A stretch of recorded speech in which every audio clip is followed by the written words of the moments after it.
শুভ সকাল সবাইকে। আজ 22 মে 7 জ্যৈষ্ঠ বৃহস্পতিবার। আজকের সকালের বিশেষ বিশেষ খবর হলো, ভারতে হাত দিতে 14 বার জন্ম নিতে হবে বাংলাদেশকে, বললেন মুখ্যমন্ত্রী হিমন্ত। আমাদের এক চিকেন নেকে হামলা চালালে তাদের 2 চিকেন নেকে হামলা। পুলিশকে আরো সক্রিয় দায়বদ্ধ হওয়ার আহ্বান মুখ্যমন্ত্রীর। দেরগাঁওয়ে এসপি সম্মেলন। চা শ্রমিকদের মজুরি 220 থেকে বেড়ে 250 টাকা। ক্যাবিনেট বৈঠকে সিদ্ধান্ত রাজ্য সরকারের। পিএসও চাইলে মাসে গুনতে হবে এবার 75,000 টাকা। ধলির পরে দীর্ঘদিনের জমাজুলে জনজীবন বিপর্যস্ত, এগিয়ে এলো স্থানীয় যুব সমাজ। অঙ্গনওয়াড়ি কেন্দ্রগুলোর সুবিধা গ্রহণ করতে অভিভাবকদের প্রতি আহ্বান কেন্দ্রীয় প্রতিমন্ত্রীর।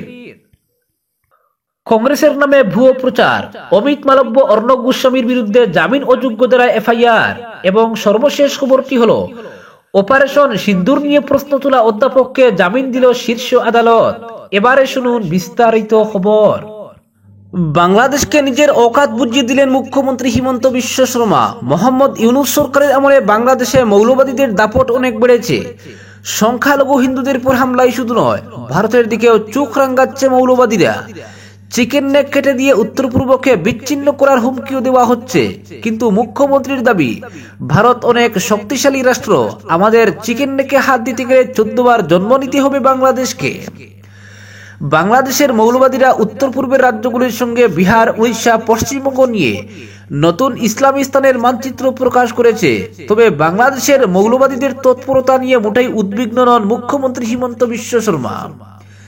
তার দাবি, ভারতের চিকেন নেকে হাত দিলে তাদের 2টো চিকেন নেকে হামলা চালাবো আমরা। বাংলাদেশের মৌলবাদীদের চোখ রয়েছে আসাম তথা উত্তর পূর্বের দিকে। হাসিনা সরকারের পতনের পর ইউনূস প্রশাসনের আমলে ভারত বিদ্বেষ আরো প্রবল হয়ে উঠেছে। সেই প্রেক্ষাপটেই সামনে এসেছে উত্তর পূর্বের রাজ্যগুলির সঙ্গে বিহার, উড়িষ্যা, পশ্চিমবঙ্গকে নিয়ে ইসলামিস্তানের মানচিত্র। কিন্তু তা নিয়ে উদ্বেগের কোনো কারণ দেখছেন না মুখ্যমন্ত্রী। তার মন্তব্য, মানচিত্র প্রকাশে আপত্তি কি রয়েছে? বাংলাদেশকে ভারতে অন্তর্ভুক্ত করে আমাদেরও মানচিত্র প্রকাশ করা যেতে পারে। মুখ্যমন্ত্রী বলেন, বাংলাদেশের মৌলবাদীরা মানচিত্র বানিয়েছে, আমাদেরও পুরোহিত পণ্ডিত ব্যক্তিরা মিলে চট্টগ্রাম বন্দরকে ভারতে অন্তর্ভুক্ত করে নতুন মানচিত্র প্রকাশ করতে পারেন। সরকারের পক্ষ থেকে সম্ভব নয়, কিন্তু জনগণ সেটা করতেই পারেন। ভারতের চিকেন নেকে হামলা চালিয়ে উত্তর পূর্বকে বিচ্ছিন্ন করার হুমকিও দিয়ে থাকে বাংলাদেশের মৌলবাদীরা। কিন্তু বাংলাদেশের মতো ছোট দেশকে গুরুত্ব দিতেই রাজি নন মুখ্যমন্ত্রী। তিনি বলেন, ভারতের একটি চিকেন নেক রয়েছে, কিন্তু বাংলাদেশের 2টি রয়েছে চিকেন নেক। আমাদের একটি চিকেন নেকে হামলা চালালে আমরা তাদের 2টি চিকেন নেকে হামলা চালাবো। মেঘালয় দিয়ে চট্টগ্রাম বন্দরের যে চিকেন নেক রয়েছে সেটা আমাদের চেয়েও ছোট। আমরা আমাদের চিকেন নেকের কথা বলি, যাতে কেন্দ্রীয় সরকার আরো বেশি করে প্রকল্প অনুমোদন করে ওই অঞ্চলে। ভারতের চিকেন নেকে হাত দিতে যাবে না বাংলাদেশ, কারণ ভারত কত শক্তিশালী রাষ্ট্র। নিউক্লিয়ার শক্তি বাদ দিয়ে ভারতের শক্তি দেখেছে গোটা বিশ্ব। তাই ভারতে হাত দিতে গেলে 14 বার জন্ম নিতে হবে বাংলাদেশকে। ফলে বাংলাদেশকে গুরুত্ব দেওয়ার কথাই নেই, ভারতের সঙ্গে তাদের তুলনাও হয় না। পরবর্তী খবরটি হলো, পুলিশকে আরো সক্রিয় দায়বদ্ধ হওয়ার আহ্বান মুখ্যমন্ত্রীর। দেরগাঁওয়ে এসপি সম্মেলন। রাজ্য পুলিশকে আরো জনকেন্দ্রিক, দায়বদ্ধ ও সক্রিয় হতে হবে। শুধু তাই নয়, আইন শৃঙ্খলা তদারকি জোরদার করা ও তদন্ত প্রক্রিয়ার উন্নতিও জরুরি। দেরগাঁওয়ের লাচিত বরফুকন পুলিশ একাডেমিতে অনুষ্ঠিত পুলিশ সুপার সম্মেলনের শেষ লগ্নে বুধবার এই মন্তব্য করেন মুখ্যমন্ত্রী। সম্মেলনে মুখ্যমন্ত্রী এও জানান, তদন্ত ও মামলা পরিচালনার দক্ষতা বৃদ্ধি করতে হবে পুলিশ কর্তাদের। এর জন্য রাজ্য সরকার সব ধরনের ব্যবস্থা গ্রহণ করবে। মুখ্যমন্ত্রী ডক্টর হিমন্ত বিশ্ব শর্মা এদিন রাজ্য পুলিশের সাফল্য সম্পর্কে খুঁটিয়ে পর্যালোচনা করেন। এরপর বলেন, এই সম্মেলনের মাধ্যমে আসাম পুলিশের গুরুত্বপূর্ণ সাফল্য পর্যালোচনা করা হয়েছে। তার দাবি, অসম ভুটান সীমান্তে হাতির দাঁত চোরাচালানকারী চক্র যেমন ধ্বংস করা হয়েছে, তেমনি মাদক পাচার নেটওয়ার্ক ধ্বংসে গুরুত্বপূর্ণ সাফল্য পেয়েছে পুলিশ। আসামের 11টি জেলায় গন্ডার চোরা শিকার চক্রকে নিষ্ক্রিয় করা, গোলাঘাট পুলিশ মরিগাঁওয়ের একটি জাল সিম কার্ড চক্র ভেঙে দেওয়া, শোনিতপুরে সাইবার জালিয়াতি সিন্ডিকেটের চাইকে গ্রেফতার করার পাশাপাশি একটি বৃহৎ জাল নোট নেটওয়ার্ক ভেঙে ফেলতে সক্ষম হয়েছে আসাম পুলিশ। তিনি বলেন যে এই সাফল্য আসাম পুলিশের নিষ্ঠার প্রতিফলন। মুখ্যমন্ত্রী এদিন পুলিশ সুপার সম্মেলনের গুরুত্বের কথা উল্লেখ করেন। তিনি বলেন, সরকারের প্রতিশ্রুতি হলো অখণ্ডতার উপর ভিত্তি করে প্রযুক্তি দ্বারা পরিচালিত এবং রাজ্যের জনগণের জন্য এক নিরাপদ আসাম গড়ে তোলা। এর জন্য সম্মেলনের মাধ্যমে পুলিশকে আরো জনকেন্দ্রিক ও দায়বদ্ধ সক্রিয় হতে হবে। উল্লেখ্য, মুখ্যমন্ত্রী হিমন্ত বিশ্ব শর্মার নেতৃত্বে রাজ্য সরকার আসাম পুলিশকে রাজ্যবাসীর প্রতি আরো নিবেদিত প্রাণ এবং পেশাদারিত্বের উপর জোর দিতে হবে। 2021 সালের 9 জুন কাজিরাঙ্গায় প্রথমবারের মতো পুলিশ সুপারদের সম্মেলন অনুষ্ঠিত হয়েছিল। এদিনের সম্মেলনে মুখ্য সচিব ডক্টর রবি কুটা, ডিজিপি হরমিত সিং, মুখ্যমন্ত্রীর প্রিন্সিপাল সেক্রেটারি ডক্টর কে দ্বিবেদী ব্যক্তিবর্গরা উপস্থিত ছিলেন। পরবর্তী খবরটি হলো, চা শ্রমিকদের মজুরি 220 থেকে বেড়ে 250 টাকা। ক্যাবিনেট বৈঠকে সিদ্ধান্ত রাজ্য সরকারের। জীবনের প্রতি হুমকির কথা বলে পুলিশের পিএসও চান অনেকেই, তবে পিএসও নিতে গেলে এখন থেকে মাসে গুনতে হবে 75,000 টাকা করে। বুধবার দেরগাঁওয়ে অনুষ্ঠিত মন্ত্রিসভার বৈঠকে এই সিদ্ধান্ত হয়েছে। তাছাড়া অসম চা নিগমের অধীন বাগানের শ্রমিকদের দৈনিক মজুরি 220 টাকা থেকে বাড়িয়ে 250 টাকা করার সিদ্ধান্ত হয়েছে বৈঠকে। রাজস্ব বৃদ্ধির লক্ষ্যে কনসার্ট ইকোনমিতে গুরুত্ব দেওয়ার নীতিও অনুমোদিত হয়েছে মন্ত্রিসভায়। বুধবার সকালে দেরগাঁওয়ের লাচিতপুর ফুকন পুলিশ একাডেমিতে অনুষ্ঠিত হয় রাজ্য মন্ত্রিসভার বৈঠক। মুখ্যমন্ত্রী হিমন্ত বিশ্ব শর্মার পৌরোহিত্যে অনুষ্ঠিত বৈঠকে যোগ দেন সরকারের সব মন্ত্রী। বেশ কিছু গুরুত্বপূর্ণ সিদ্ধান্ত হয়েছে বৈঠকে। তার মধ্যে উল্লেখযোগ্য হচ্ছে পিএসও নীতিতে পরিবর্তন। জীবনের প্রতি হুমকির কথা বলে অনেকে পিএসও দাবি করেন সরকারের কাছে। নেতা, পালি নেতা, অবসরপ্রাপ্ত অফিসাররা আবার পিএসও রাখেন স্ট্যাটাস সিম্বল হিসেবে। তবে পিএসও নীতিতে বদল আনার কথা জানিয়ে মুখ্যমন্ত্রী বলেন, আসামে অনেক শিল্প স্থাপন হয়েছে। শিল্পের সঙ্গে জড়িত অনেকে সরকারের কাছে পিএসও চান, আরো অনেকে পিএসও চান সরকারের কাছে। কিন্তু সরকার সিদ্ধান্ত নিয়েছে, কোনো ব্যক্তির জীবনের প্রতি হুমকি রইলে পিএসওর জন্য আবেদন করতে পারেন। তবে পিএসওর বেতন বহন করতে হবে সেই ব্যক্তিকেই। মাসে সরকারকে দিতে হবে 75,000 টাকা করে। তবে সবাইকে নয়, জীবনের প্রতি হুমকি থাকা ব্যক্তিদেরই দেওয়া হবে পিএসও। অসম চা নিগমের অধীন চা বাগানের শ্রমিকদের মজুরি বৃদ্ধির সিদ্ধান্ত নেওয়ার কথা জানিয়ে মুখ্যমন্ত্রী বলেন, চা বাগানের শ্রমিকদের দৈনিক মজুরি হতে হবে 250 টাকা, কিন্তু চা নিগমের অধীন বাগানের শ্রমিকদের দৈনিক 220 টাকা করে মজুরি দেওয়া হয়। তবে আগামী 1 অক্টোবর থেকে 250 টাকা করে দৈনিক মজুরি পাবেন চা নিগমের অধীনে বাগানের শ্রমিকরা। রাজস্ব আদায়ের লক্ষ্যে রাজ্যে কনসার্ট ইকোনমিকে গুরুত্ব দেওয়ার সিদ্ধান্তের কথা জানিয়ে মুখ্যমন্ত্রী বলেন, প্রতিবেশী রাজ্য মেঘালয়ে কনসার্ট হয়, আহমেদাবাদে কনসার্ট হয়েছে, হোটেল ভাড়া, জিএসটি এসব মিলিয়ে এরপর থেকে সরকারের আয় হয়েছে 600 কোটি টাকা।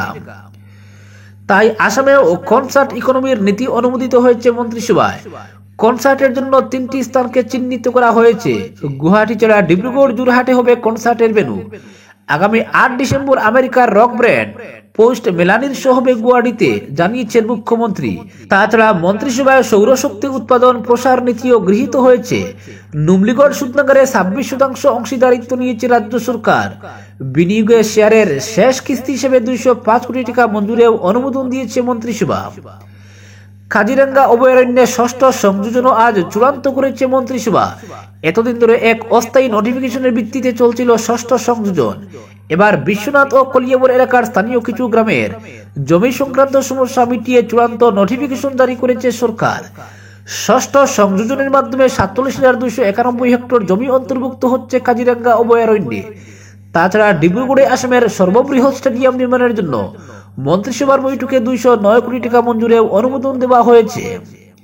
মুখ্যমন্ত্রী জানান, ডিব্রুগড়ের খনিকর স্টেডিয়ামে এখন একসঙ্গে 5,000 লোকের বসার ব্যবস্থা রয়েছে। সেখানে এখন 35,000 লোক যাতে একসঙ্গে বসে খেলা উপভোগ করতে পারেন, সেজন্য নতুন করে নির্মাণ করা হবে স্টেডিয়াম। গুয়াহাটির সরুসজাই স্টেডিয়ামে 25,000 লোক বসার ব্যবস্থা রয়েছে। তাই খনিকর স্টেডিয়াম হবে আসামের সর্ববৃহৎ স্টেডিয়াম। তাছাড়া ডিব্রুগড়ে বিধানসভার নতুন ভবন, বিধায়ক আবাস ইত্যাদি নির্মাণের জন্য 284 কোটি টাকা মঞ্জুরেও অনুমোদন দেওয়া হয়েছে মন্ত্রিসভার বৈঠকে।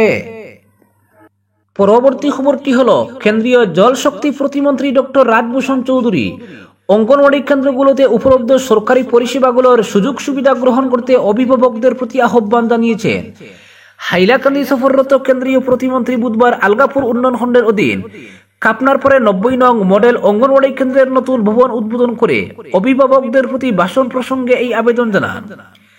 তিনি বলেন, প্রাক বিদ্যালয় হিসেবে অঙ্গনওয়াড়ি কেন্দ্রগুলোতে কচি শিশুদের জন্য অক্ষর জ্ঞান শিক্ষার পাশাপাশি পরিপূরক আহার সামগ্রী প্রদান করা হয়ে থাকে, কিন্তু অধিকাংশ অভিভাবক এ সম্পর্কে সচেতন না থাকায় এইসব পরিষেবা থেকে তাদের শিশুরা বঞ্চিত থাকেন। বিধায়ক নিজামুদ্দিন চৌধুরী ও জেলা কমিশনার নিসর্গ হিবারের উপস্থিতিতে আয়োজিত উদ্বোধনী অনুষ্ঠানে কেন্দ্রীয় মন্ত্রী অভিভাবকদের সঙ্গে মত বিনিময় করেন। এরপর কেন্দ্রীয় মন্ত্রী বর্ণিল চা বাগানের স্বাস্থ্য বিভাগ পরিচালিত আয়ুষ্মান আরোগ্য মন্দির পরিদর্শন করে সেখানে উপলব্ধ 12টি পরিষেবার মান যাচাই করে সন্তোষ ব্যক্ত করেন। ডক্টর রাজভূষণ চৌধুরী এরপর বকরিহাওরে কাটাখাল নদীর বাম তীরে 3.5 কিলোমিটার লম্বা 1539 লক্ষ টাকা ব্যয়ে জল সম্পদ বিভাগের একটি বন্যা প্রতিরোধী বাঁধ নির্মাণের কাজ প্রত্যক্ষ করেন। এরপর তিনি পিএইচই বিভাগের বাগারপাড় বিলপাড় জল সরবরাহ প্রকল্প পরিদর্শন করেন। 1,34 লক্ষ টাকা ব্যয়ে নির্মিত এই প্রকল্পটির ফলে ওই এলাকার 333 পরিবারের বাড়িতে বিশুদ্ধ পানীয় জল পৌঁছে দেওয়া সম্ভব হয়েছে। সোমবার থেকে হাইলাকান্দি জেলা সফররত কেন্দ্রীয় প্রতিমন্ত্রী এরপর বুধবার বন্দুকপাড়ায় মৎস্য উন্নয়ন বিভাগের মাছের খাদ্য দানা বুশি উৎপাদনের একটি প্রজেক্ট পরিদর্শন করেন। 6.5 কোটি টাকা ব্যয়ে নির্মীয়মান এই প্রকল্পটির কাজ আগামী মাসে শেষ হবে। এটির নির্মাণ শেষ হলে রোজ 100 টন মাছের খাদ্য উৎপাদন করা সম্ভব হবে। ফলে সমগ্র বরাক উপত্যকা মাছের খাদ্য উৎপাদনে স্বয়ংসম্পূর্ণ হবার সম্ভাবনা রয়েছে। কেন্দ্রীয় মন্ত্রীর পরিদর্শনকালে মন্ত্রীর সঙ্গে বুধবার জেলা কমিশনার নিসর্গ হিবারে ও জেলার শীর্ষ আধিকারিকরা উপস্থিত ছিলেন। পরবর্তী খবরটি হলো, দলির পারে দীর্ঘদিনের জমা জলে জনজীবন বিপর্যস্ত, এগিয়ে এলো স্থানীয় যুব সমাজ। একটানা বৃষ্টিপাতের ফলস্বরূপ করিমগঞ্জ জেলার পাথারকান্দি বিধানসভার অন্তর্গত দলিরপাড় এলাকায় তৈরি হয়েছে তীব্র জলাবদ্ধতা। খাটলতলি তিলবুম পূর্ত সড়কের বাগন গ্রাম পঞ্চায়েত কার্যালয় সংলগ্ন অংশে রাস্তার উপর জমা জল যেন স্থানীয়দের নিত্যদিনের দুঃস্বপ্ন হয়ে দাঁড়িয়েছে। স্কুল কলেজগামী ছাত্রছাত্রী, কর্মজীবী মানুষ থেকে শুরু করে সবাইকে এই জমা জলের মধ্য দিয়ে যাতায়াত করতে হচ্ছে। ফলে স্বাস্থ্য ঝুঁকি, দুর্ঘটনার আশঙ্কা এবং চরম অসুবিধার মুখে পড়তে হচ্ছে সকলকে। অথচ এতদিনেও এই সমস্যার সমাধানে প্রশাসনের পক্ষ থেকে কোনো দৃশ্যমান পদক্ষেপ গ্রহণ করা হয়নি। বুধবার সকালে এই গ্রুপ সদস্য নন্দলাল করিম নেতৃত্বে প্রায় 10 জন যুবক এগিয়ে এসে অস্থায়ীভাবে সড়কের পাশ দিয়ে ড্রেন নির্মাণের কাজে হাত লাগান। জমা জল নিষ্কাশনের জন্য রাস্তার পাশ ঘেঁষে মাটি খুঁড়ে একটি অস্থায়ী ড্রেন তৈরি করা হয়, যার ফলে জল দ্রুত নেমে যেতে শুরু করে। একই সঙ্গে আগে নির্মিত অসম্পূর্ণ একটি পাকা ড্রেনও পরিষ্কার করে জল চলাচলের উপযোগী করে তোলা হয়। এই উদ্যোগের ফলে ওই অংশের স্বাভাবিক যাতায়াত অনেকটাই সহজ হয়েছে বলে জানিয়েছেন স্থানীয়রা। তারা যুবকদের এই মানবিক ও সময়োপযোগী প্রয়াসকে কৃতজ্ঞ চিত্তে অভিনন্দন জানিয়েছেন। নন্দলাল কৈরি জানান, নতুনভাবে পঞ্চায়েত গঠনের পর এই দীর্ঘদিনের সমস্যার স্থায়ী সমাধানই হবে তাদের অগ্রাধিকারের তালিকায় অন্যতম। তিনি আশ্বাস দেন, ভবিষ্যতে উন্নত ড্রেনেজ ব্যবস্থার মাধ্যমে এই জলাবদ্ধতা নিরসনের স্থায়ী পদক্ষেপ নেওয়া হবে। অন্যদিকে এই অস্থায়ী উদ্যোগের অন্যতম সদস্য স্থানীয় যুবক জনকুটুমার নাথ জানান, আমরা আপাতত নিজেরা মিলে সমস্যার একটা প্রাথমিক সমাধান করেছি, তবে এই সমস্যার স্থায়ী সমাধানে রাজ্যের সেচ ও পূর্ত দপ্তর এবং মাননীয় মন্ত্রী কৃষ্ণেন্দু পালের সক্রিয় হস্তক্ষেপ এখন সময়ের দাবি। পরবর্তী খবরটি হলো, ভারতীয় জনতা পার্টির আইটি সেল প্রধান অমিত মালব্য এবং রিপাবলিক টিভির সঞ্চালক অর্ণব গোস্বামীর বিরুদ্ধে কর্ণাটকে অভিযোগ দায়ের করল কংগ্রেস। তাদের বিরুদ্ধে ভুয়ো তথ্য প্রচারের অভিযোগ আনা হয়েছে। সম্প্রতি এক অনুষ্ঠানে সঞ্চালক অর্ণব গোস্বামী দাবি করেন যে তুরস্কে কংগ্রেসের একটি অফিস আছে, যদিও পরে চরম সমালোচনার মুখে এক বিবৃতি দিয়ে রিপাবলিক টিভির পক্ষ থেকে ক্ষমা প্রার্থনা করা হয়েছে। কর্ণাটকের বেঙ্গালুরুর হাইগ্রাউন্ড পুলিশ থানায় 20 মে এই বিষয়ে অভিযোগ দায়ের করেছে যুব কংগ্রেসের লিগেল সেলের প্রধান শ্রীকান্ত স্বরূপ বিএন, যেখানে বলা হয়েছে রিপাবলিক টিভির এক অনুষ্ঠানে তুরস্কের ইস্তানবুল কংগ্রেস সেন্টারকে কংগ্রেসের অফিস বলে দেখানো হয়েছে, যে তথ্য সম্পূর্ণ ভুয়ো এবং যার কোনো ভিত্তি নেই। বিজেপির জাতীয় তথ্য ও প্রযুক্তি বিভাগের দায়িত্বে থাকা অমিত মালব্য এবং রিপাবলিক নেটওয়ার্কের প্রধান সম্পাদক অর্ণব গোস্বামীর বিরুদ্ধে ভারতীয় ন্যায় সংহিতার দ্বারা 192 অর্থাৎ দাঙ্গা ঘটনার উদ্দেশ্যে ইচ্ছাকৃতভাবে উস্কানি দেওয়া, যদি দাঙ্গা করা হয় যদি না করা হয়, এবং 352 শান্তিভঙ্গের উদ্দেশ্যে ইচ্ছাকৃতভাবে অপমান এর অধীনে মামলা দায়ের করা হয়েছে। এই ঘটনা প্রসঙ্গে শ্রীকান্ত স্বরূপ সংবাদ মাধ্যম জানান, অমিত মালব্য এবং অর্ণব গোস্বামী প্রকৃতপক্ষে মিথ্যা তথ্য প্রচারের জন্য একটি জঘন্য এবং অপরাধমূলক প্রচারণার মূল পরিকল্পনাকারী। তিনি অভিযোগ করেছেন যে অভিযুক্তরা ইচ্ছাকৃতভাবে এই ভুয়ো প্রচার করেছে। তুরস্কের ইস্তাম্বুল কংগ্রেস সেন্টার, ভারতীয় জাতীয় কংগ্রেসের অফিস। এই ঘটনা প্রসঙ্গে কংগ্রেস সাংসদ ও লোকসভার বিরোধী দলনেতা রাহুল গান্ধী জানিয়েছেন, কংগ্রেসকে বদনাম করা, অস্থিরতা উস্কে দেওয়া এবং জাতীয় নিরাপত্তাকে ক্ষুণ্ণ করার এই বিদ্বেষপূর্ণ প্রচেষ্টা গণতন্ত্রের উপর সরাসরি আক্রমণ। আমরা চুপ করে থাকবো না। আমাদের পক্ষ থেকে খুব স্পষ্ট বার্তা, আমাদের দল বা দলের নেতৃত্বের বিরুদ্ধে ভুয়ো খবর ছড়ানোর যে কোনো প্রচেষ্টার বিরুদ্ধে কঠোর আইনি ও রাজনৈতিক প্রতিক্রিয়া জানানো হবে। পরবর্তী খবরটি হলো, অশোকা বিশ্ববিদ্যালয়ের অধ্যাপক আলী খান মাহমুদাবাদকে স্বস্তি দিল সুপ্রিম কোর্ট। গ্রেফতার হওয়া অধ্যাপক জামিন পেলেন শীর্ষ আদালতে। সুপ্রিম কোর্ট এই তদন্ত স্থগিত করতে চায়নি, বরং সরকারকে এই বিষয়ে তদন্তের জন্য একটি এসআইটি গঠনের নির্দেশ দিয়েছে। পাশাপাশি শীর্ষ আদালতের প্রশ্ন, প্রত্যেকের মত প্রকাশের স্বাধীনতা রয়েছে, কিন্তু অধ্যাপকের হঠাৎ এমন সস্তার পাবলিসিটি দরকার হলো কেন? জামিন দিলেও আদালত মেহমুদাবাদকে ছেড়ে কথা বলেনি। প্রথমত, অপারেশন সিন্দুর নিয়ে সোশ্যাল মিডিয়া পোস্টের জন্য তাকে তীব্র সমালোচনা করে শীর্ষ আদালত। বিচারপতি সরাসরি তাকে প্রশ্ন করেছেন, দানব এসে আমাদের দেশে আক্রমণ করেছে, তারপরেও কেন অধ্যাপকের এমন সস্তার জনপ্রিয়তা অর্জন করার দরকার হলো?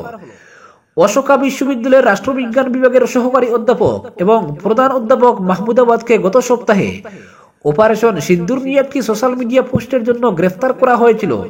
তার বিরুদ্ধে বিভিন্ন গোষ্ঠীর মধ্যে শত্রুতা প্রচার এবং জাতীয় অখণ্ডতা ও সার্বভৌমত্বের জন্য হুমকিস্বরূপ কাজের অভিযোগ আনা হয়েছিল। বুধবার বিচারপতি সূর্যকান্ত এবং বিচারপতি এর কোটেশ্বর সিংহের বেঞ্চে হাজির হয়ে মাহমুদাবাদের মামলার পক্ষে যুক্তি দেন প্রবীণ আইনজীবী কপিল সিব্বল। জবাবে বিচারপতি সূর্যকান্ত বলেন, সকলেরই বাক স্বাধীনতা এবং মত প্রকাশের অধিকার আছে, কিন্তু এখন কি এইসব নিয়ে কথা বলার সময়? দেশ ইতিমধ্যে এইসবের মধ্য দিয়ে যাচ্ছে। দানব এসে আমাদের জনগণকে আক্রমণ করেছে, আমাদের ঐক্যবদ্ধ থাকতে হবে। এইসব অনুষ্ঠানের সস্তা জনপ্রিয়তা পেতে কেন অপারেশন সিন্দুরকে ব্যবহার করা হচ্ছে? কপিল সিব্বল এরপর জোর দিয়ে বলেন যে অধ্যাপকের সোশ্যাল মিডিয়া পোস্টের কোনো অপরাধমূলক উদ্দেশ্য নেই। বিচারপতি কান্ত উত্তর দেন, আপনার জানা উচিত কি ঘটছে। বাক স্বাধীনতার অধিকার আছে সবই ঠিক, কিন্তু কর্তব্য কোথায়? যেন গত ৭৫ বছর ধরে পুরো দেশ কেবল অধিকার বন্টন করছে, কোনো কর্তব্য করেনি। বিচারপতি অধ্যাপকের মন্তব্যকে কুৎসিত বলে উল্লেখ করে বলেন, এমন ভাষা ব্যবহার করা যায় না যা অন্যদের অনুভূতিতে আঘাত করে। নিরপেক্ষ ভাষা ব্যবহার করুন। অশোকা বিশ্ববিদ্যালয়ের অধ্যাপক আলী খান মাহমুদাবাদকে দিল্লি থেকে গত 18 মে রবিবার গ্রেফতার করা হয়। মূলত সাম্প্রদায়িক সম্প্রীতি ভঙ্গের চেষ্টা, বৈরিতা তৈরির চেষ্টা, বিচ্ছিন্নতাবাদে উস্কানি, সশস্ত্র বিদ্রোহ, নাশকতামূলক কার্যকলাপ, ধর্মীয় বিশ্বাসের অবমাননার অভিযোগ দায়ের হয়েছে এই অধ্যাপকের বিরুদ্ধে। আজকের বিশেষ সংবাদ এখানেই সমাপ্ত।